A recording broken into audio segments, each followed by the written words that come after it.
Where I started, I had a lung issue. You know, when I was born, it wasn't fully expanded, and so my father wanted to take me into the ocean. He was a surfer, and to let the salt water kind of heal me, and the exercise build my appetite, and also my lung power. So he took me out. I remember I was about 4, put me on his redwood board, and then we went out together, and we rode in on the first wave, and it was just magical to see the fish darting underneath the board in Waikiki. And God, I couldn't believe it. My mentor, Jim Phillips, shaping foam boards and also building balsa boards at the time for Wayne Lynch. I noticed that Jimmy had built a traditional 8-foot semi-gun out of balsa. And in that layup for that board, he'd put 2 small 1/2-inch stringers of a wood that I did not recognize. So there were such unbelievable colors in that wood, kind of like a snowflake, and they are all different. They're completely different. Each and every one is completely different.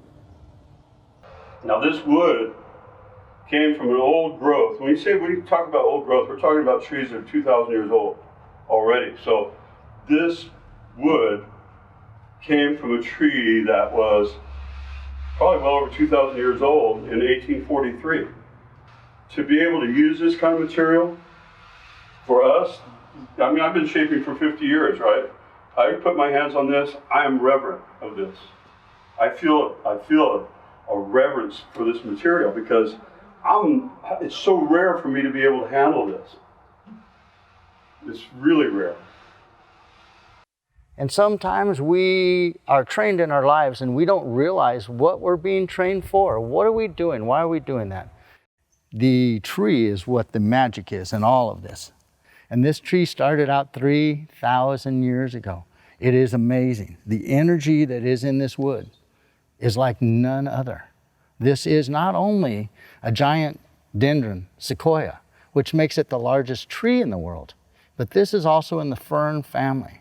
So this particular tree, when it grew, while it was alive, this wood is the second heaviest wood in the world because it holds so much water weight. The tree had been down for 10 years when we touched it. And when we got to the base of the tree, when we'd cut in with a chainsaw, we'd have to wait for 5 to 10 minutes to let the water drain out of it, like a watermelon, before we could actually cut it. There was always this connectedness in surfing. And as the sport's grown and become what it is today, that's fragmented. And so what Larry's doing here is he's tying all those loose ends back together where they once were a core. They once were totally connected. I mean, they always complemented each other, and then suddenly, as the sport became as big as it has, there was this vast separation. People go, well, how's he connected to him? Whereas back in the beginning, they were side by side in the shaping room or on the beach or just in their minds, wherever. They were thinking the same things, doing the same things. All of us, us old guys, know that connection. Remember how tight it was at one time. The beginnings of this thing go back to like the beginnings of yoga, 2,000 or 3,000 years ago, where they didn't have any cameras and nobody even, they didn't even have a written language, so that it was just stories that were passed down and then, lost, that it's all connected. Mother Nature's taken a very strange course lately, and we call her the sleeping giant. She awakes and she doesn't awake. She doesn't like money, and if there's money involved for promotion and other areas, she might turn off because she's all about freedom. It was a very special privilege for me to come from that background and to understand that the ocean to the Hawaiian community meant everything. It was their lifeblood. It was their community.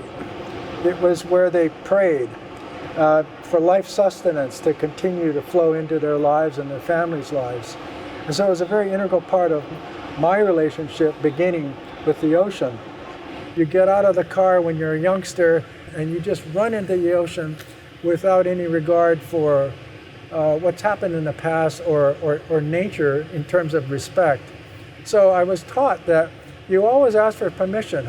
You ask for the privilege of being allowed into the ocean to enjoy it recreationally and also enjoy the upliftment that it provides to your whole being. It gave me insight because it's not necessarily a religion, but it connects you with nature, and nature is the most powerful source in our universe here on Earth, that it demands and commands respect. And so through that, it develops an understanding for all forms of life. I was taught that, and it's very special to honor, just marvel at the beauty of nature and how having an open communion with it helps inspire you, helps ingratiate you, and provides great fulfillment. And it has done so for me. So that knowledge isn't being accumulated. That what I call the heart of the culture is beginning to sort of fragment and break down. And along with that, a lot of the respect, both for the ocean and the people that have learned all this and passed it on, it's beginning to get pushed aside. Just as a lot of the surfer shapers and have been sort of left to the side because there is commercial interest in another place. The idea of an industry, as we know it now, it wasn't even an idea back then. We never really thought that a whole lot of people would even take up surfing. I don't see it as a sport at all. I see it as a way of life. Surfing forces you to be patient. And the reason is there's so much of the dynamics going on that you have to come in to understand. Those beach boys are unsung heroes of Hawaii. You watch somebody catch a wave, like in Waikiki. You sit on the beach and you watch a canoe go out. That's the largest object in the surfing lanes. They go out and they turn around and they wait, and then all of a sudden, and you look back and then you see them all paddling and the paddles coming up out of the water, hopefully in unison. That's what it's supposed to be. You know, they ride up the back of the wave and then they come down the wave, and they're all usually excited and the experience is great. There's water flying all over and you're rushing towards shore, and it's amazing, you know, to you for the first time. And it's a thrill that you haven't experienced for it before, and it's special, you know, and so you just don't know how to react, and it's just a natural thing to do. And then you want to go have another wave. God, let's do it again. It's hard to know what other people are really thinking and feeling in this modern era, but I think that feeling of belonging was really important, both in the group, even though you were sort of such a minority. But that sense of belonging and feeling comfortable outside your comfort zone in the ocean, in the natural world, was something just so completely unique. We didn't have it in any other way. You couldn't get it any other way. The indigenous cultures had it because that's how they lived. And then we've been sort of dislocated from the natural world as time has gone by, and technology is almost separating us. You know, I know my respect for the Hawaiians and all the Pacific Islanders, because they developed surfing however long ago, we're not sure, but 3,000 years, whatever it is, it's a long time. They were so connected that it was a natural thing for them to just develop, you know, from their sailing canoes or whatever it was. And so that when you start surfing and shaping, you actually step right into that cultural history, and you're in this stream, and you belong to something that is just amazing in human development. You know, and then you take a little look back and you go, my God, these people sailed right through the Pacific to windward to all these other islands, and their society was built off the navigator and the chief and the surfing and the developing of the boards. And, you know, you had this amazing cultural connection to that, if you want to look for it. And I've always felt we should honour those people and honour that history in the way we make surfboards, in the way we function, in the way we talk to each other and respect each other. It's a chance to really re-establish in our society something with depth, with meaning, with continuity. Because if you don't know your history, you don't understand your culture, you wind up with chaos.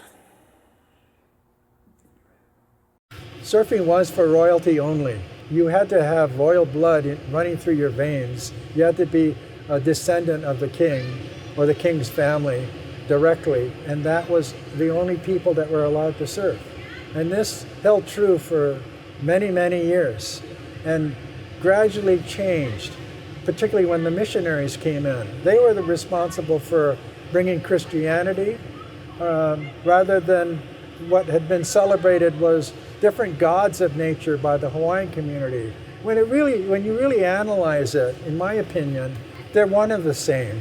And you could look upon it as being nature. Nature is life. Life exists on different planes. What we can see with our eyes of the objects in front of us, and what we don't see, hidden by nature itself. Because at night you can't see anything. It isn't like the day. And if you look below the surface of the ocean, it's different too, because you can't see through the surface of the ocean without something enabling you to do so, like a face mask or a glass box or something. But it's all tied together. And I think if the world were to realize this, to understand that we are all part of the whole, and that we have an obligation personally and individually to understand that relationship and to honor it, and to be gentle and kind to one another and to all living forms of life, especially the ones that we don't see. You don't see what's underneath the ocean. You don't see necessarily what's above it because it's out of view. But having that perspective to honor others is so key to your life and your success in life.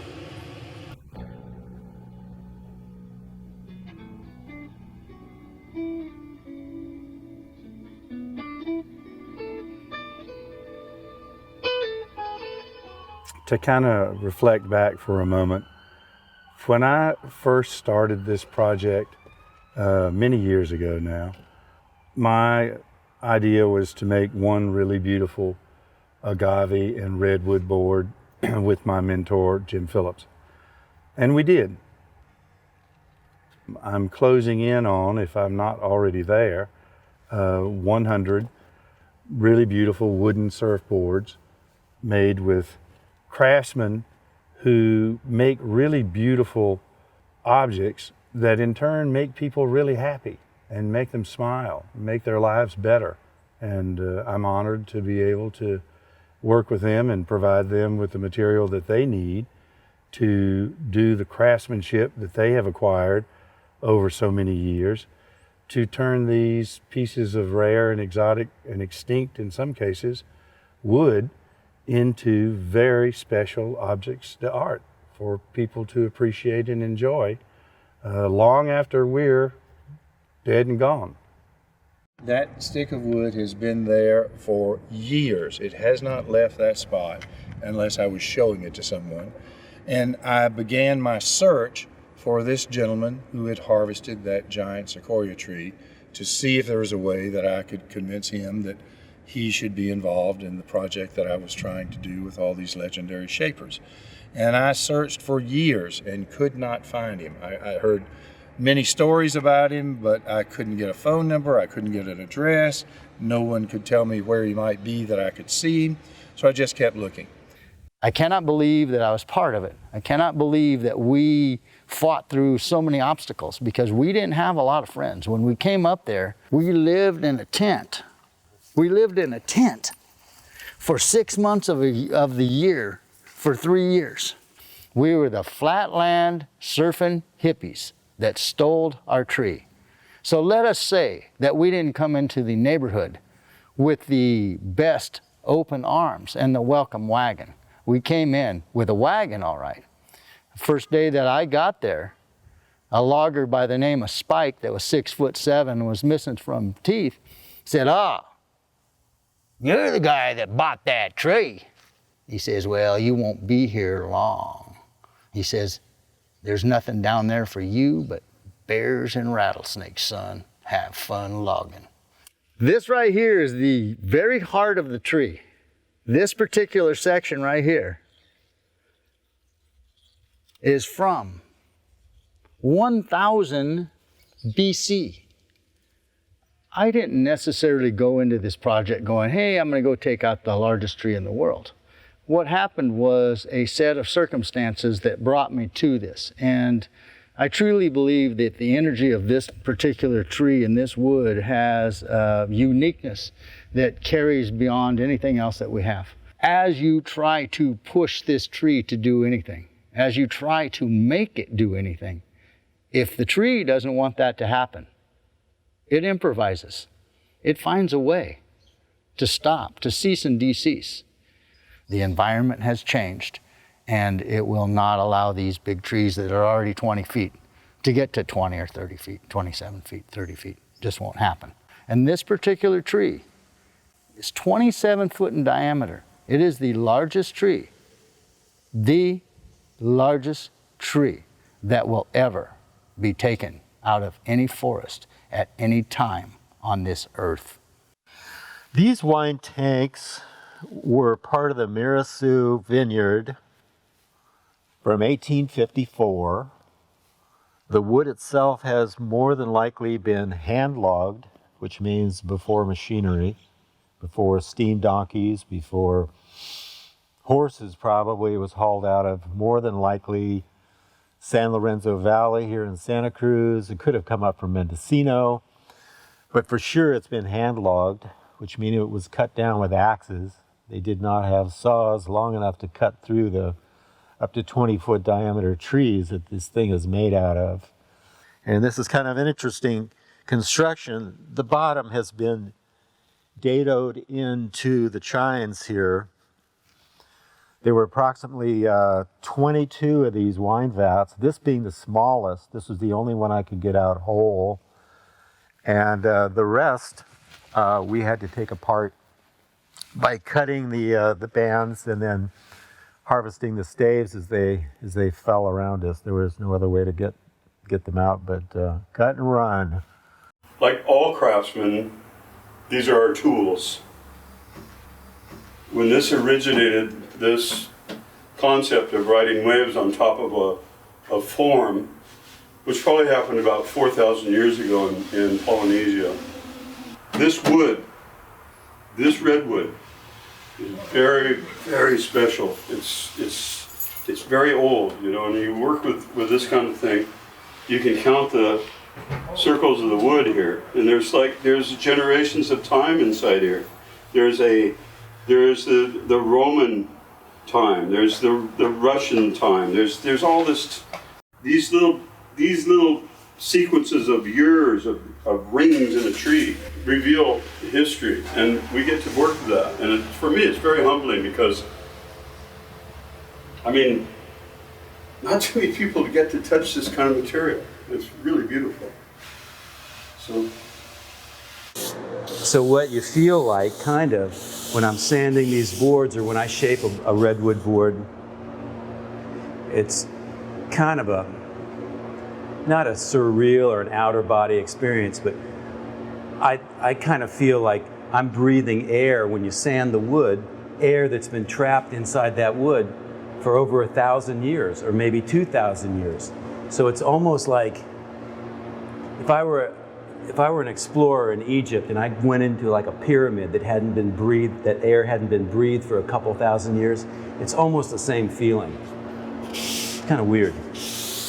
Larry finds out about some of this, obviously, and goes and gets it. From that point on, it's his deal, you know. He calls me and tells me he's got a source for that kind of stuff. Would you be interested in doing? This is the redwood to start with, you know. I said, yeah, I'd like to see the stuff and see what it's like, you know. Can we fiberglass it? That's the big issue right there, you know. The way I wanted to use the wood was to make that type surfboard, that gun. That takes a lot of lumber to do that, to put it on edge and get in grain. You got to select the lumber, you know, get it the way you want it. Then you got to book match all these pieces so they're all the same across all the individual pieces. Got to glue it all together, and it becomes really, really heavy. So the idea is to glue it together and take it apart and chamber it. Well, the best way to approach that whole thing, of course, you can hand shape them. We could do each one hand shaping. They're going to come out a little bit different, obviously, doing each one. It's difficult to do. The other ways to do is to make a master, scan it, and machine shape all the boards. That's the other way to get really accurate. To do it. It's an expensive way to do it, but you get a beautiful end product. Once you've got them cut in the machine, you can take them apart and chamber them, and then I can take them from there and finish the whole board out, see? So that's a really good way to approach it. It's real time consuming to do that whole thing, but you get a really beautiful end product. So that's the way we did it. Take it all the way on through.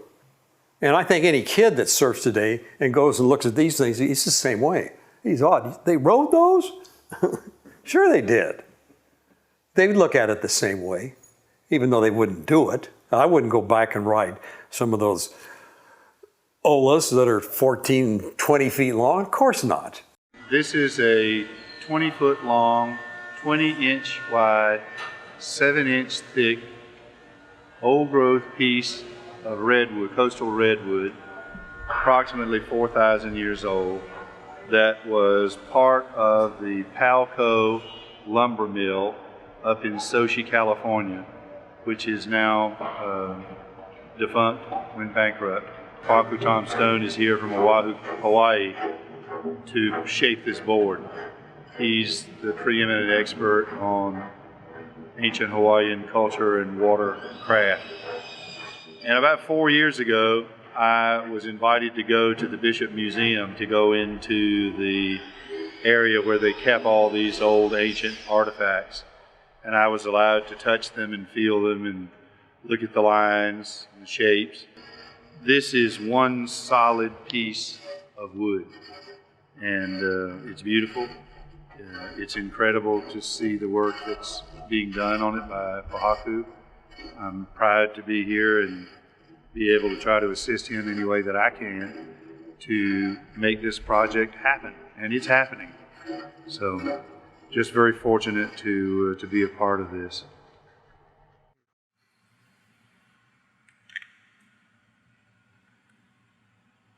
O nā kua kia waino, o nā una, o nā omukua, o mai kai ke ia wahi. Oh shit. Hey, I already know what I'm thinking when I'm paddling this sport. I know exactly what I'm thinking when I'm paddling this sport. And I'm looking down a wave. The board's as big as the wave.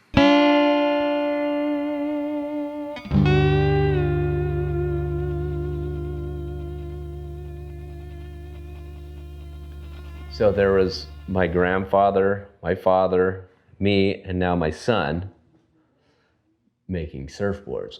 Well, I didn't know that my grandfather was making blanks out of balsa wood. He worked in Pearl Harbor, so what he would do is skin the lifeboats, and they're all made out of balsa wood. That was Walter Hoffman telling me. He goes, "Oh, you got to sit down. Do you know you remember your grandpa?" I'm like, "Barely. I just remember he was a dirty old man." But he goes, "Okay, well, when I would go to Hawaii, I think it was in the maybe late 40s, and he'd find my grandfather, and so they'd go down to Pearl Harbor, get boats, and they'd go into the wood shop, and he'd strip them, make blanks." And he goes, "Then I'd go to the beach and shape them on the beach, and I could stay there, sell them, and make a few extra bucks and stay in Hawaii a little extra longer." At one point, they all worked at Hobie Surfboards. I can remember running down the halls at Hobie Surfboards, brown paper bag and a beer. And then there's this one guy, his name was Terry Martin, which I later learned to build surfboards. I always watched him. And then I'd go around the corner, and there my dad would be in the very back of the shop sanding surfboards, drop off his lunch. And so that was really cool to experience and grow up through all that. Well, I'm 82, and I started probably making surfboards in about 1952 or 3, what we call planks. They were flat decked, round bottoms, weighed about 60, 70 pounds. That was the state of the art of surfing at that time. It quickly came out of that, but stayed in wood into the 50s, into just straight balsa wood, and we were beginning to start to change the shapes. And I really looked at the guys that were the leading designers, you might say, of surfboards at that time, like Joe Quigg. He was really doing some good stuff, I was stuck down like in Orange County down there, which was pretty primitive. The San Onofre type surfing, doheny, that kind of stuff came up from the longboards, the traditional, original boards. Where Joe and Matt Kivlin and Bob Simmons, they were progressive Malibu type designers. They had really good waves up in that area, and they could design surfboards that was more like a machine wave and go out and try them over and over again in that kind of wave. And they progressed quicker in that area. And they got my attention real quick. We were getting down to a point where we wanted the boards to be as light as possible, as durable as possible. A product of the Second World War, foam, urethane foam, became on the public market around that time, and they were trying to find sources for it. So they realized that maybe the surfboard industry could use it. So they brought samples down, and Hobie and a few of us looked at them and said, well, I don't know, how do you deal with this stuff, and how do you make it, into a large object like this? He says, well, you're going to have to figure that out because it hasn't been done. But it became apparent right away that obviously we can make surfboards lighter.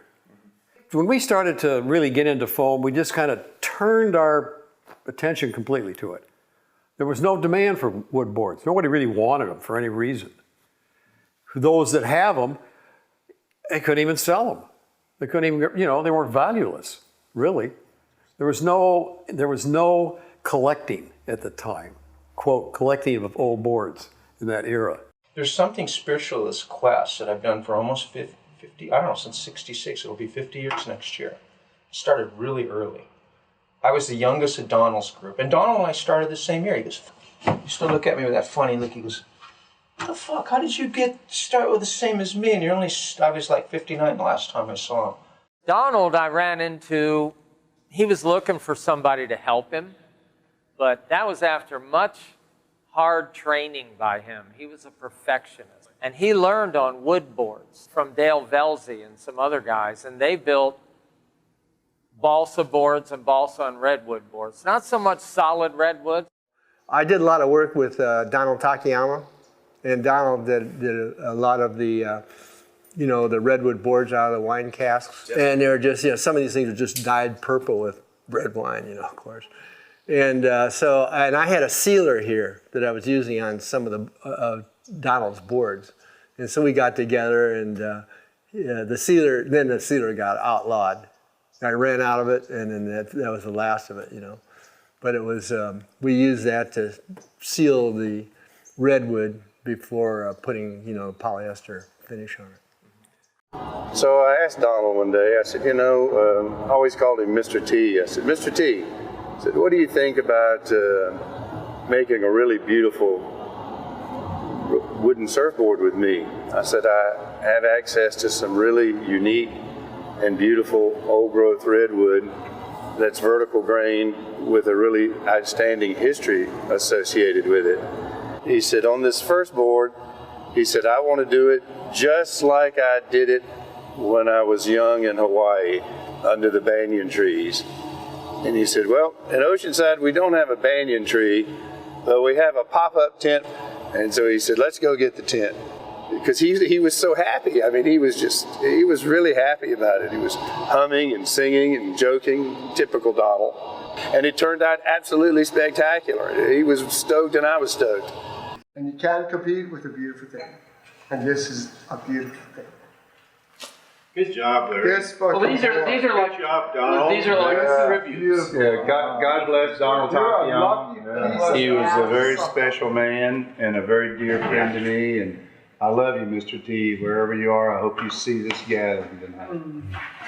Cheers. I know. They would go ahead and, get 10-foot plus slabs that were 24 inches wide and 4 inches thick. They had no deck curvature in them at all. So it was strictly what you shaped up from the bottom that gave you any rocker in them. So it was quite the task for these, when they said boards were wood and men were iron, that they pioneered the big wave surfing on these early redwood boards. And in 34, Fran Heath and John Kelly and George Downing, they made the first hot curls, and they had a V in the end of the tail because everything else had been flat, wide, and on a real small wave, you could get them to go along the wave, but as soon as it built up a little bit of size or got steeper, the board just started skittering sideways to the beach. It had no directional control on it. And when they built the first redwood hot curls with the V in the tail, suddenly they could surf down the line on the wave. And Rabbit Kekai was the one that was credited with giving it the name hot curl because, you'd be hauling butt down the line and you could never attain that kind of speed previous to that. And George Downing saw this board and told Donald, he said, Donald, you nailed the hot curl. It's perfect. And Donald was like, yeah, thank you. You got that right. You got that. George Downing did up. Good. Would you bless this board, please?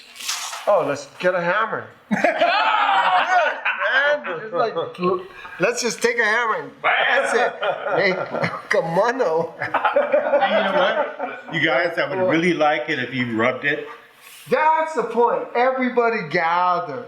Oh, it's a rub fest. Mama Kalima. Na lima apau. What's this, an orgy? What's going on? It's called the rub fest.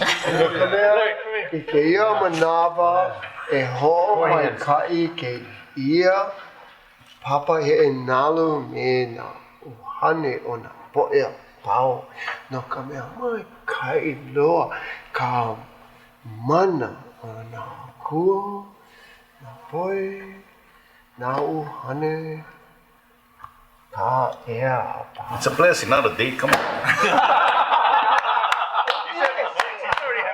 Also, Velzy, of course, super good guy. And when he used to come to Hawaii, Velzy, and he'd see me and Donald, you know, and he'd go, "Hey, what are you guys doing? Who making your board?" We go, "Well, we make our own, you know." He said, "Wow, so you guys ever want to kind of come to California? Look me up, you know, and give you a job." So that's how it all started, as far as Donald and I going up to the mainland. We lived together for a while on the Strand in Hermosa Beach.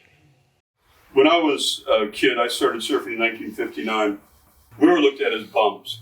We were a youth movement that was kind of a subculture of the mainstream, and we weren't looked at very fairly because, why? We were just too free. We had a license to fly, and that we did. So, and that's what you do when you're a surfer. You actually have the ability to fly. So, but now today, I mean, Gidget was the first kind of if you have 4 channels on TV, that was the first channel. When I was younger, I was a waterman. The Gidget, all those surf movies played a big role. That really put a lot of the surfing on the map. Because before that, it was kind of an exclusive, kind of a, not a club, but just kind of a society. Kind of like the Hells Angels, you know. There was the greasers, the car jocks, and then there was the athletic jocks, and then there were the surfers. I have the truth of those times because I kept a diary. I was 15 in 1956, and so what I do remember is Tube Steak or Terry Tracy had a shack at the beach. I have to be truthful, I was not the only girl surfer. There were always girls or women, but I never was aware of the gender issue. I was like never aware that I'm a girl here surfing and there are a lot of young men here. I just thought this is what I wanted to do. There were only 3 of us or 4 of us at University High School in 1957 and 58 that surfed. And I didn't know Billy Hamilton. And Billy Hamilton said, Gidget started it. Well, I would agree that Gidget the movie with Sandra Dee is the start, and I'm not hesitating, the start of the billion-dollar surf industry. Timing's everything, and I was lucky in my timing. Timing was perfect for surfing to get a big boost. And I happened to be there at that time. If it had happened 10 years earlier, it would have been Linda Benson. If it had happened 10 years later, it probably would have been Margot. But it was just hitting middle America, mainstream America. And so I was swept up in that wave. And, I was just grateful to be there at that moment.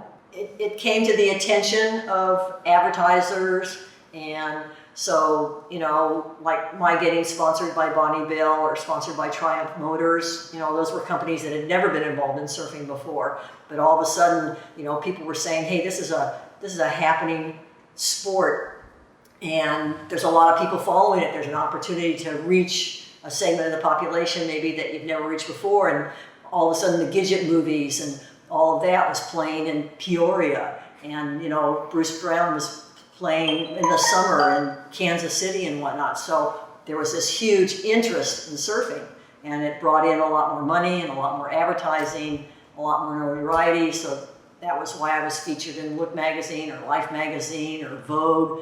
They'd never featured surfers before, but all of a sudden it was kind of the hot new thing. And I was there to take advantage of it. When I first started surfing, I would accept at a surfing contest, I'd be the only woman out.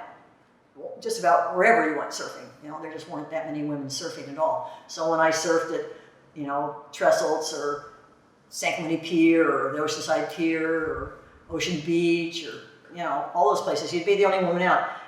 So you were sort of an oddity, so the other guys were kind of, oh my God, who's this? I mean, all their girlfriends were on the beach and here's this one paddling out with them. And I had a few guys that were not happy about sharing the wave with anybody. It probably didn't even matter if I was a woman. But typically, as soon as they saw me surf, so then all of a sudden there was a lot of respect. And I would have guys stick up for me in the lineup. When I'd paddle out and somebody would say something, you know, oh God, look, here comes a girl or something. And the guy, hey, wait until you see her catch a wave. Now, maybe they wouldn't be so much if there were 30 of us paddling out to take over the spot, you know, I don't know. But you can understand it was rare for them to see women participating in it. So they were a little, you know, a little unsure of what was going on and how to respond to it. I mean, it was probably a natural thing. You know, and then without the leash, you actually had to be able to swim, which nowadays nobody has to do anymore. So, you know, it definitely cooled the herd down because, you know, no good wetsuits. So when it was cold, it was a lot colder. All those things meant that just the casual person now that, you know, lives in Corona and comes to San Onofre on the weekend and goes surfing, they would have never, you wouldn't bother driving from Corona if you didn't have a wetsuit and you didn't have a leash and you didn't have a big enough board that you could catch anything that came your way. And I never paid any attention to my board. I'd leave it to the shaper, like Terry Martin shaped a lot of my boards. And I'd just tell him, you know, this one's working pretty good, but it needs to be a little lighter or it needs to catch waves a little bit better. And he'd just do his magic, whatever he thought that meant, you know, making the rails thinner or putting more concave in it or whatever. The goal was being the best I could be, and my expectation was that that could be the best in the world.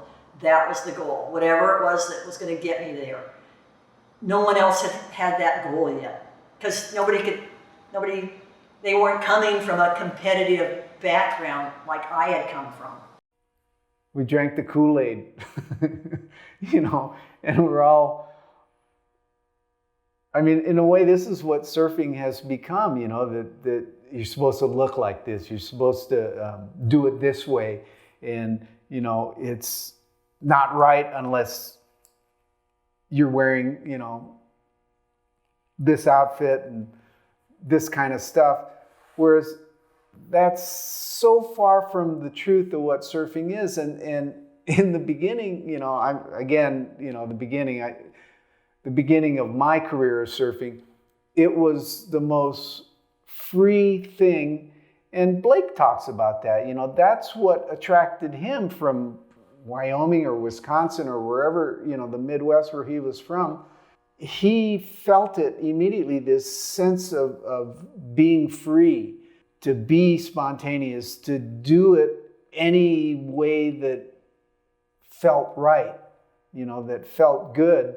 And that's what really is the core, not only of surfing, but of life, you know. And we buy into all this stuff, you know, that's really kind of just a bunch of bullshit. You know, then we get sidetracked from where we're really supposed to go, and not only do we get sidetracked, but, you know, the blinds come down and we can't even see that we're going the wrong way. That was the beauty of surfing back when I started, was that you paddled out with all your friends, everybody was happy, and you caught waves, and, you know, sometimes you caught them all together and there wasn't any such thing as dropping in or, you know, this was my wave. Everybody rode the wave and had a good time. And then afterwards, you came in and you talked about it and you look forward to the next time. If you've ever seen a 100-foot wave, you just go, oh my God. My dad had a bell on the porch. Whenever a big wave would come, he'd ring the bell and I would paddle out and catch the big wave. Damn, thank you, Dad. He created a monster. It was just something that was in my blood. To be really straight with you, I had to start from ground zero and work my way up. And 1 foot, 2 foot, turned into 5 foot, turned to 8 foot. And then the bell started ringing and I found out that there was less people on the outer reefs where the bigger waves were than there were on the inside. And it was natural for me to go where there were less people. There was more room to move. I didn't have to surf around people. I got to compete with Mother Nature. So I could predict every move that I made precisely without having to focus on this person getting in my wave, that guy bailing his board, this guy being in the wave. I'd be confused with all these different obstacles and I'd lose my concentration. So naturally I went to the outside. But it took many years to get there, whether, how could I say it? I mean, I was, like I said, when the bell rang, my dad taught me to go outside. I mean, as soon as I got out of high school when I was 14, I moved to the North Shore and I became a lifeguard, and having the best teacher right in front of me, the ocean, and I was the student, I just looked at it for years. I listened to it for years. I wasn't scientific. I listened out my window. I looked out my window. I learned the elements to know when to go and when not to go. It wasn't about the internet or buoy readings or anything from the phone. We had to learn from Mother Nature, or the best teacher. With that being said, riding big waves, it's not something that you can just learn in one day. You could be a big wave rider in 1 week. All you do is go get a big board and somehow stumble out in the lineup and get one shot, fall off, and then you're a hero. Isn't that amazing? Not in my school. I'm old school. Surfing big waves was like a accumulation of so many different things, saving so many different lives, learning each individual spot with each individual different lineups, swell direction, wind direction. There was, oh my God, there was so much going on. And just sitting on the beach vicariously putting yourself in the lineup taught you those things. But you had to have the one resource, which was patience. You have to really put your time in to really start to feel the magic.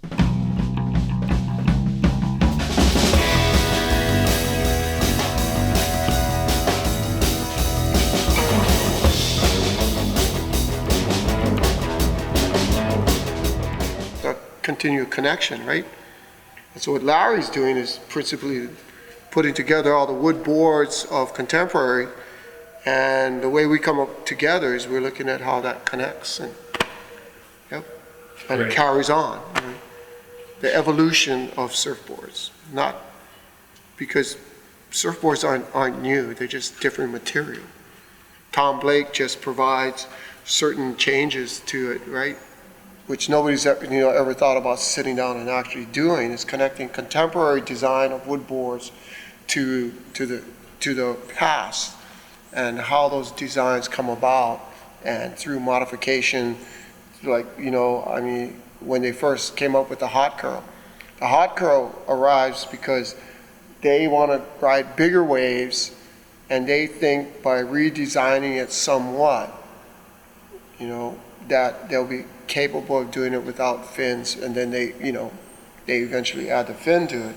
But the whole point of the matter is that no one ever stopped to actually try and ride the old traditional boards. They rode one design. They didn't look at the varying designs, and those designs were basically for different types of waves and size. It's really kind of back to basics, which is nice. It makes a lot of fun going back and not I've been there with the computers, the machines, and all that. And we talked about it earlier. It's great technology. It helps in a lot of ways. But this is kind of going back to your roots, back to basics, and creating something just aesthetically pleasing. My philosophy on surfboards has always been function before form. I didn't care what it looked like. I did, but I wanted the thing to perform right. And so the form or the beauty came out of that, out of performance. You make a board out of foam and the guy goes out and rides it and breaks it and whatever. And I've got a bunch of old tidal boards and stuff from Kelly and Tommy and all that stuff. But this, is really something that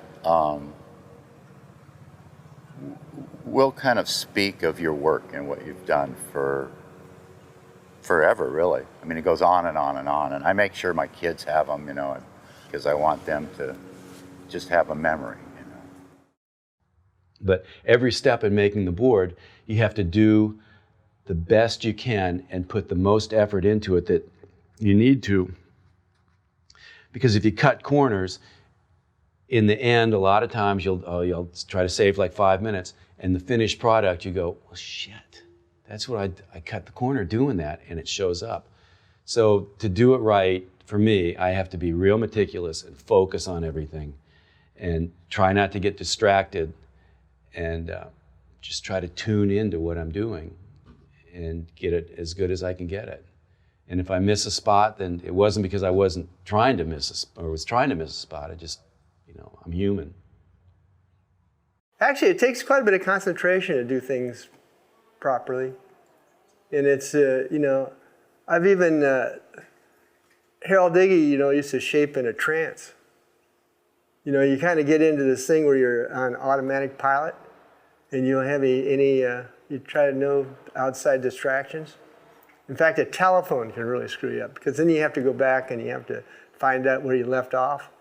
You know, yeah, get back in the zone. It's really important for shapers, you know, and just any kind of distraction is kind of, you know, can be a problem. Yeah, for me, maybe not for everybody, but for me.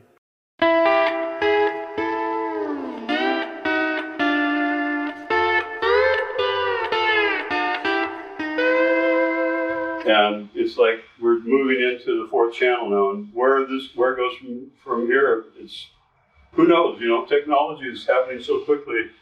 I foresee these forms actually having wings in them. I see this as solar panels. I see energy generated from within and from without, and more airtime, and you know, the future is what it is, and it's going to unravel. So. It's just amazing when you think about it. Growing up as a kid and what it is today, it's just mind-boggling. The blessing comes from the universe. It doesn't come from us. We're mortals. I just consider myself extremely fortunate that the series of events that happened for me, you know, a lot of it was happenstance, but I was in the right place at the right time. For me, it was always about the wave, that the wave was number one. And sometimes she would allow me to get away with stuff that I was really lucky to get away with. I guess there was a little bit of fear there because there was a lot of power going on out there. But mostly it was all about the respect, you know, that you had to respect the energy that place had. And if at any time you ever lost sight of that and disrespected that, boy, you got spanked hard and quickly. And that would, you know, wake you back up and go, okay, I know who's boss here, and it's certainly not me. It's like the direct opposite of what it once was. It was just this tiny little niche of people that were almost like astronauts, you know. They were people that had found this amazing way of living in some instances, and surfing was something so unique that the general public couldn't even comprehend it. They didn't even understand us, what we were doing, why are we so addicted to it. By and large, we had something special in our life. It's something that we shared in common, and there were so few of us that any time we caught up or we saw another surfer, it was just like, wow, here's one here. Let's go up and talk to this guy. You know, that sense of camaraderie was just amazing, and it really bonded people really easily and quickly and almost permanently for life. I mean, I have friends now that I had back when I was 14 or 15 because of surfing. It's what made us, it's what we are. In many ways, there was a sort of rites of passage with that knowledge and learning that until you knew to go out, until you could go out at Sunset Beach and survive 10 waves on the head and get in and get your board and get back out. You sort of didn't have it. And you had to have that self-reliance and independence and fitness and knowledge. Once you had that, well, you were part of surfing. You had actually broken into the inner core of what it meant. But not that long ago, I mean, in my time, in my career of surfing, it went from this very small, intimate, everybody knew everybody else sport that at the time was purely recreational on the surface. But surfing has always had this deep, like an onion, layer upon layer of depth to it that goes back really to the ancient Hawaiians that started the sport. And so I think there's a relationship to nature that makes you understand that we are all living life within our scope of an environment of our lives, and an empathetic relationship with something that you don't really understand, but you want to. And the importance is to seek that information, seek a closer perspective of what you don't understand, but want to, and you have an interest in it for whatever that reason is, and to try to nurture that. And I think happiness will come back in exchange for a widening perspective of so much that exists within our realm and scope of life. Because it was so enchanting to my life to have this information and a greater understanding of nature and how to coexist and honor nature, and also be gentle and kind to nature, to making sure that you left it a little bit better than it was when you saw it and when you walked into that environment. And I think that's the essence of my understanding of how the life would be life here on the planet would be so much better if everybody just had a little reverence for the other person, first and foremost, and also, what nature has provided us with to have a full and rich experience. On the news, I mean, they give out a surf report. They don't give out a golfing report. They don't get out a football report for the weather. Such and such golfing green tomorrow is going to have the perfect offshore, cross-shore wind or something. It's just different. It's totally different. It's all about relationship at whatever level.